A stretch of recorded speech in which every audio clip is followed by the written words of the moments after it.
আপনার কাছে জানতে চাচ্ছি যে ইরাসমাসই কেন? ইরাসমাস মুন্ডাস স্কলারশিপ পেলে আপনাকে টিউশন ফিটা ওয়েভ করে দেওয়া হবে এবং মাসে 1400 ইউরো করে দেওয়া হবে। তো ইরাসমাস চুজ করার পিছনে কি কোনো স্পেসিফিক কোনো রিজন আছে কি? আপনি একটা মাস্টার্স কোর্স করবেন প্রত্যেকটা সেমিস্টার একটা ডিফারেন্ট কান্ট্রিতে, ডিফারেন্ট ইউনিভার্সিটিতে। আমরা সবাই ভ্রমণ পছন্দ করি, ঘোরাঘুরি। এর থেকে আর ভালো সুযোগ হয় না। আপনারা ইউরোপিয়ান ইউনিয়নের আন্ডারে সেনজেনভুক্ত 27টা কান্ট্রি এর বাইরে অনেকগুলো কান্ট্রিতে পড়াশোনার সুযোগ পাচ্ছেন। আপনার জন্য there are lot of options to apply for. কিভাবে ইরাসমাসে অ্যাপ্লাই করলেন? কেউ ইনফ্লুয়েন্স ছিল কিনা? আপনার মোটিভেশন কি ছিল এবং কোথা থেকে কিভাবে শুরুটা করলেন? ইরাসমাস মুন্ডাসের আসসালামু আলাইকুম সবাইকে। আশা করি সবাই অনেক অনেক ভালো আছেন। আজকে আমাদের সাথে বিশেষ একজন অতিথি আছে, মেহেদী হাসান তন্ময় ভাই, যিনি খুবই রিসেন্টলি ইরাসমাস মুন্ডাস স্কলারশিপে অ্যাওয়ার্ডেড হয়েছেন এবং ফুল ফান্ডেড স্কলারশিপ নিয়ে ইউকেতে মাস্টার্স করছেন। সো আমরা তার কাছেই শুনবো তার স্টোরিটা কি, উনি কিভাবে অ্যাওয়ার্ডেড হলেন, তার জার্নিটা কেমন এবং তার নেক্সট স্টেপ কি হবে। সো হোপফুলি যেটা আপনারা অনেকেই চিন্তা করেন বিভিন্ন সময় যে স্কলারশিপ নিয়ে কিভাবে দেশের বাইরে পড়তে যাব বা সামনে কোথায় কোথায় ঘাটাঘাটি করতে হবে বা সবকিছু ইন ডিটেলস। সো আশা করি ভিডিওটা আপনাদের ভালো লাগবে এবং থ্যাংক ইউ সো মাচ মেহেদী হাসান তন্ময় ভাই আমাদেরকে সময় দেওয়ার জন্য এবং ওয়েলকাম টু দ্য ইউকে। ধন্যবাদ হাসিফ সরকার ভাই। আমি মেহেদী হাসান তন্ময়, বর্তমানে ইরাসমাস মুন্ডাস গ্লোব প্রোগ্রামে পড়াশোনা করছি আন্ডার ফুল ফান্ডেড স্কলারশিপ। গ্লোবের পুরো মিনিংসটা হচ্ছে global change, ecology and biodiversity management. এটা একটু বড়। এই প্রোগ্রামের আওতায় আমরা 4টা ভার্সিটিতে পড়াশোনা করার সুযোগ পাই। প্রথম সেমিস্টার হচ্ছে ইউনিভার্সিদাদ রে হুয়ান কার্লোস, মাদ্রিদ, স্পেন। দ্বিতীয়টা Bangor university, Bangor north Wales, UK. তৃতীয়টা ক্লাক্সকালা ইউনিভার্সিটিতে, যেটা এখানে একটা সামার স্কুল হবে, এবং পরবর্তীতে তৃতীয় সেমিস্টারের শেষ পর্যায়ে লিসবন ইউনিভার্সিটিতে হয়ে থাকবে। এর পূর্বে আমি আমার দেশ থেকে যশোর বিজ্ঞান প্রযুক্তি বিশ্ববিদ্যালয় থেকে পরিবেশ বিজ্ঞান ও প্রযুক্তিতে ব্যাচেলর সম্পন্ন করেছি এবং ঢাকা কলেজ থেকে এইচএসসি এবং মতিঝিল সরকারি বালক উচ্চ বিদ্যালয় থেকে এসএসসি সম্পন্ন করেছি। থ্যাংক ইউ ভাইয়া, শুনে ভাল লাগলো এবং এটা আমাদের অ্যাজ এ বাংলাদেশি এটা আমাদের জন্য প্রাউড মোমেন্ট যে আমাদের বাংলাদেশ থেকে এরকম একটা স্কলারশিপে একজন এখানে এসে পড়াশোনা করছে। সো আপনার কাছে জানতে চাচ্ছি যে ইরাসমাসই কেন, why not other scholarship? Because as I know there are lots of other scholarship around the world. So Erasmus choose করার পিছনে কি কোনো স্পেসিফিক কোনো রিজন আছে কিনা? যদি জিজ্ঞাসা করেন ওয়াই ইরাসমাস, অনেকগুলো কারণ আছে। আমি সংক্ষেপে যদি বলি, 1 নম্বর কারণটা হচ্ছে আপনারা ইউরোপিয়ান ইউনিয়নের আন্ডারে সেনজেনভুক্ত 27টা কান্ট্রি, ইউরোপিয়ান ইউনিয়নভুক্ত 27 এর বাইরে অনেকগুলো কান্ট্রিতে পড়াশোনার সুযোগ পাচ্ছেন একটা ডাইভার্স কালচারে। দ্বিতীয়টা হচ্ছে ইরাসমাস মুন্ডাস স্কলারশিপ পেলে আপনাকে টিউশন ফিটা ওয়েভ করে দেওয়া হবে এবং মাসে 1400 ইউরো করে দেওয়া হবে। কম্পারেটিভলি মাস্টার্সের জন্য অন্যান্য যত স্কলারশিপ আছে এটাকে সর্বোচ্চ ধরা হয়। তৃতীয়ত ইরাসমাস মুন্ডাসে অনেক প্রোগ্রাম থাকে। আপনি যদি এখনই ইরাসমাস মুন্ডাসের প্ল্যাটফর্মে যান, দেখবেন 220টা প্রোগ্রাম লিস্টেড করা আছে। আপনার জন্য there are lot of options to apply for. Why not apply then? ও থ্যাংক ইউ সো মাচ। আচ্ছা, আমরা তাহলে আপনার বিগিনিংটা একটু জানতে চাচ্ছি, ইরাসমাস জার্নির বিগিনিংটা। তার মানে হচ্ছে আপনি কিভাবে ইরাসমাসে অ্যাপ্লাই করলেন? কেউ ইনফ্লুয়েন্স ছিল কিনা, কিংবা আপনার মোটিভেশন কি ছিল আসলে এবং কোথা থেকে কিভাবে শুরুটা করলেন? ইরাসমাস মুন্ডাসের সম্পর্কে প্রথম জানতে চাও যখন ব্যাচেলর করছিলাম, আমার নিজের ডিপার্টমেন্ট থেকে একজন সিনিয়র আপু পেলেন, তো তখনই জানতে পারা। এবং জিনিসটা খুব লুক্রেটিভ, কারণ আপনি একটা মাস্টার্স কোর্স করবেন প্রত্যেকটা সেমিস্টার একটা ডিফারেন্ট কান্ট্রিতে, ডিফারেন্ট ইউনিভার্সিটিতে। এবং আমরা সবাই ভ্রমণ পছন্দ করি, ঘোরাঘুরি। এই সুযোগটা, এর থেকে আর ভালো সুযোগ হয় না এই ইউরোপের কান্ট্রি থেকে। সেভাবেই শুরু করা। ইরাসমাস প্লাসের ওয়েবসাইট থেকে নিজের পছন্দ মতো প্রোগ্রাম সিলেক্ট করেছিলাম। আমি গ্রাজুয়েশন পরবর্তী সময়ে চাকরিতে ব্যস্ত ছিলাম, তো চাকরি করা অবস্থাতেই এই ইরাসমাসের জন্য প্রোগ্রামটা সিলেক্ট করে আস্তে আস্তে পোর্টফোলিও, সিভি, মোটিভেশন লেটার এগুলো প্রোগ্রেস করছিলাম। এবং 2025 সালে সেই কাঙ্ক্ষিত জিনিসটা আসে। আমি 2025-এর অক্টোবর আয়াজ দেয় এবং নভেম্বর থেকে অ্যাপ্লাই শুরু করি এবং সেই বছরটাতে মোটামুটি ইরাসমাসের জন্য সিলেক্ট হই। আচ্ছা, তার মানে হচ্ছে আপনি 2025 এবং 27 সেশন, যেহেতু এটা 2 বছরের। 25 থেকে 27 সেশনের জন্য আমি সিলেক্টেড হয়েছি ইরাসমাস মুন্ডাস প্রোগ্রামে। জি। আচ্ছা আচ্ছা, তাহলে আপনারা এক্স্যাক্টলি ঠিক কতজন বা প্রতি বছর, যদিও নাম্বারটা বিভিন্ন কারণে ডিপেন্ড করে, বাট এক্স্যাক্টলি এরকম কোনো ফিগার আছে কিনা যে এত থেকে এতজন প্রতি বছরই বাংলাদেশ থেকে সিলেক্টেড হয়? প্রত্যেক বছরই নাম্বারটা বাড়ছে, এটা আমাদের জন্য একটা ভালো সুযোগ। আমি ইরাসমাস মুন্ডাস বাংলাদেশের পেজে গতকালকেও দেখলাম মোটামুটি 124টা প্রোগ্রামে 130 জনের মতো অলরেডি সিলেক্টেড হয়েছেন, যার ভিতরে 68% হচ্ছে ফুল ফান্ডেড স্কলার। গত বছর এই নাম্বারটা সামান্য কিছুটা কম ছিল, কিন্তু নেহাতই কম ছিল না। আর এবং বাংলাদেশিদের জন্য এটা কিন্তু অনেক। আমরা মোটামুটি ওয়ার্ল্ডে ইরাসমাস মুন্ডাস স্কলারশিপ ৩য় থেকে ৪র্থ অবস্থান করি from the number of the scholar. আচ্ছা, নেক্সট কোশ্চেন আপনার কাছে যে কোন টাইপের প্রোফাইল হলে আমি অ্যাপ্লাই করতে পারি? মানে যে কেউ চাইলে অ্যাপ্লাই করতে পারে নাকি একাডেমিক ব্যাকগ্রাউন্ড ম্যাটার করে, এক্সপিরিয়েন্স ম্যাটার করে, আরও অনেক বিষয় থাকে যেগুলো আপনার কাছে কি মনে হয় যে এটা আসলে কাদের জন্য বা কারা will be the strongest candidate? আপনারা অ্যাভারেজলি সেখানে গেলে 250 অ্যারাউন্ড প্রোগ্রাম পাবেন।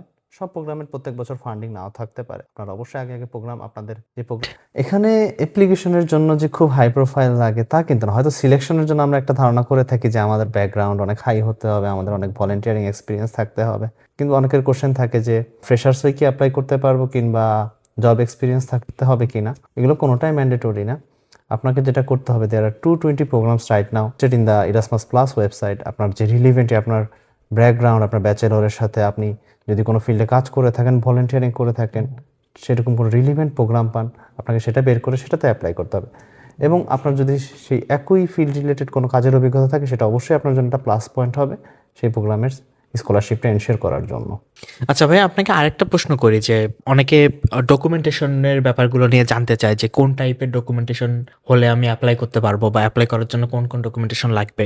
At the same time English ল্যাঙ্গুয়েজের একটা ব্যাপার থাকে যে আমার কি আইএলটিএস লাগবে কিনা, নাকি অন্য কোনো ইংলিশ টেস্ট দিতে হবে, নাকি কিভাবে আমি অ্যাপ্লাই করতে পারবো, এটা কি ম্যান্ডেটরি কিনা, এবং at the same time recommendation letter বা সিভির ফরম্যাট কি হবে, এগুলো নিয়ে যদি একটু কাইন্ডলি বলতেন। আচ্ছা, আপনি যেহেতু মেনশন করলেন ইংলিশ প্রফিসিয়েন্সি টেস্টটা দিয়ে শুরু করি।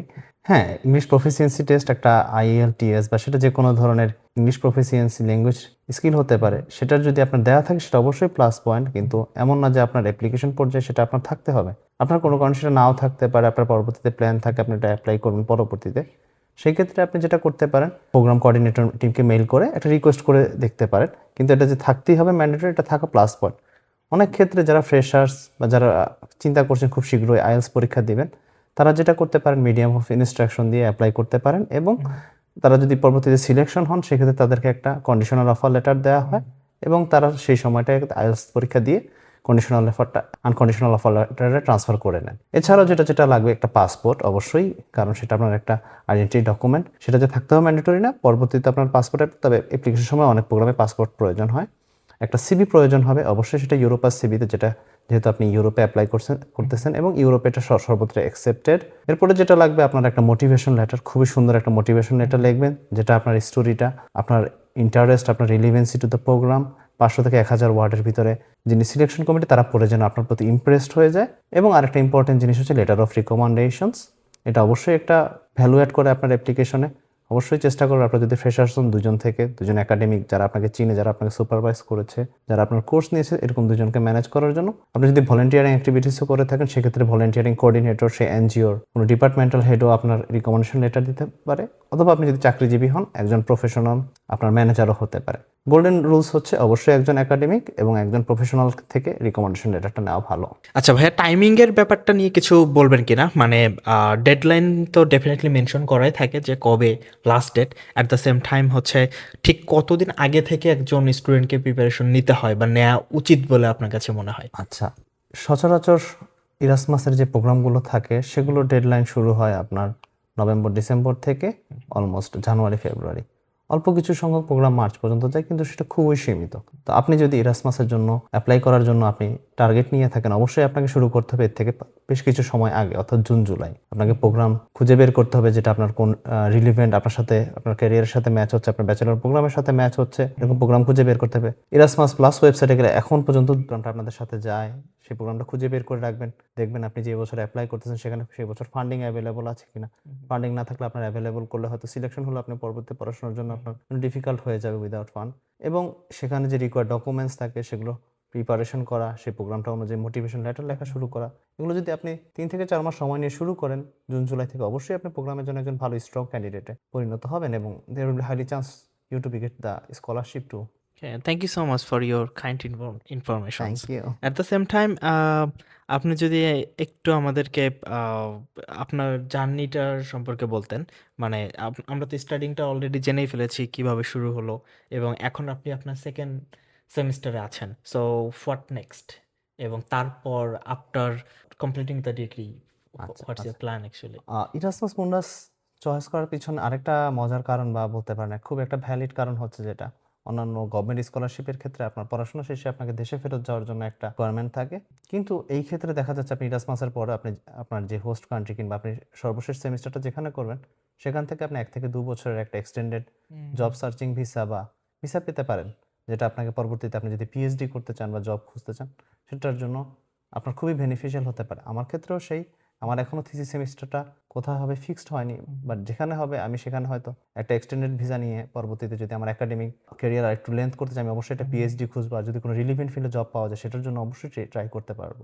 আচ্ছা ভাইয়া, আমরা তো ডকুমেন্টেশনগুলো জানলাম এবং আপনার ক্যারিয়ার পাথ সম্পর্কেও শুনলাম এবং আপনার গাইডলাইন অনুযায়ী একজন ফর এক্সাম্পল চান্স পেয়ে গেল বা সে স্কলার হিসেবে সিলেক্টেড হয়ে গেল। আফটার দ্যাট ভিসা প্রসেসিংয়ের যে ব্যাপারটা, আমরা অনেকে মনে করি বাংলাদেশ থেকে যে এটা মানে মনে হয় যে আমরা নিজেরা করতে পারবো না, এটা খুবই কঠিন একটা কাজ। সো এইটা সম্পর্কে কিছু বলবেন কিনা যে আমরা কিভাবে ভিসা প্রসেসিংটা খুবই স্মুথলি করতে পারি? ভিসা প্রসেসিংয়ের জন্য ডকুমেন্টেশনের ব্যাপারটা কি? আবার অনেকের সত্যায়িত করার একটা ব্যাপার থাকে, একাডেমিক কাগজপত্র। সো এইগুলো সম্পর্কে একটু যদি বলতেন। আচ্ছা, আপনি যখন সিলেকশন হয়ে যাবেন তখনকার পরবর্তী স্টেপ হচ্ছে ভিসা অ্যাপ্লিকেশন প্রসেস। আমাদের বাংলাদেশীদের জন্য এটা খুবই যখন আমরা বাংলাদেশি পাসপোর্ট কোথাও প্রেজেন্ট করি এটা আমাদের জন্য খুবই একটা হ্যাসেল। অনেক ধরনের ডকুমেন্টেশন চেয়ে থাকে। কিন্তু আপনি যখন ইরাসমাস মুন্ডাস স্কলারশিপ পাবেন, আপনার যেকোনো এম্বাসিতে, যেকোনো কনসুলেটের অফিসে, ভিসা অ্যাপ্লিকেশন সেন্টারে আপনি যখন মেনশন করবেন যে আপনি ইরাসমাস মুন্ডাস স্কলার, তারা আপনার পুরো ফুল প্রসেসটাকে সহজ করার জন্য একটা এক্সপিডিট করে দিবে, টাইমলাইন ফাস্ট করে দিবে এবং আপনি খুব সহজেই তাদের অ্যাপয়েন্টমেন্ট পেয়ে যাবেন। কিন্তু ডকুমেন্টেশনের ক্ষেত্রে যদি বলি, আপনার একটা পাসপোর্ট থাকতে হবে ভ্যালিড। ভিসা অ্যাপ্লিকেশন শুরু করার পূর্বে আপনার ততদিনে যদি আপনি ইংলিশ প্রফিসিয়েন্সি টেস্ট না দিয়ে থাকেন সেটাও আপনার জন্য ম্যান্ডেটরি। আপনি যদি ফুল ফান্ডেড হন বা না হন আপনার বোথ ক্ষেত্রেই ব্যাংকিং স্টেটমেন্টটা একটা ভাইটাল ডকুমেন্ট এবং আপনি ততদিনে একাডেমিকের আপনার যত ব্যাচেলরের সার্টিফিকেট কিংবা আপনার ট্রান্সক্রিপ্ট দুটোই প্রয়োজন হবে। আমাদের ক্ষেত্রে পূর্ববর্তীতে এগুলো সত্যায়িত নোটারি করা একটা খুব কষ্টের ছিল, মন্ত্রণালয়ে দৌড়াতে হতো। কিন্তু বর্তমানে খুব সুন্দর একটা ওয়েবসাইট ডেভেলপ করেছে বাংলাদেশ গভর্নমেন্ট, mygov.bd। আপনারা এখান থেকে গিয়ে অনলাইনে আপনাদের যত রকমের academic certificate plus birth certificate সব ধরনের ডকুমেন্ট সপ্তাহখানেকের মধ্যেই সত্যায়িত করে ফেলতে পারছেন এবং সাথে অ্যাপোস্টিলও হয়ে যাচ্ছে, যেটা এম্বাসি খুব সহজেই গ্রহণযোগ্য করে থাকে। আপনারা সেইভাবেও আপনাদের ডকুমেন্টগুলো প্রিপারেশন করতে পারেন এবং ভিসা প্রসেসটাকে সহজ করে ফেলতে পারেন। আচ্ছা ভাইয়া, আমরা তো এতক্ষণ ইরাসমাসের সুন্দর আপনার জার্নিগুলো শুনছিলাম, খুব ভালো লাগছিল। অ্যাট দ্য সেম টাইম আমরা হচ্ছে স্কলারশিপ নিয়ে বিভিন্ন কথাবার্তা বলছিলাম। সো এখন যদি একটু আমরা সেলফ ফান্ডিং এর বিষয়ে কথা বলি, মানে অনেকে ইরাসমাসে ফর এক্সাম্পল সে অ্যাপ্লাই করলো, আনফরচুনেটলি স্কলারশিপ পেলো না এখন, বাট স্টিল সে কন্টিনিউ করতে চায় ইরাসমাসে, বিভিন্ন কান্ট্রিতে আচ্ছা। এক্সপ্লোর করতে চায়। সো তার ক্ষেত্রে সে সেলফ ফান্ডে যদি পড়াশোনা করতে চায় তাহলে কস্টিং এর ব্যাপারটা কিরকম?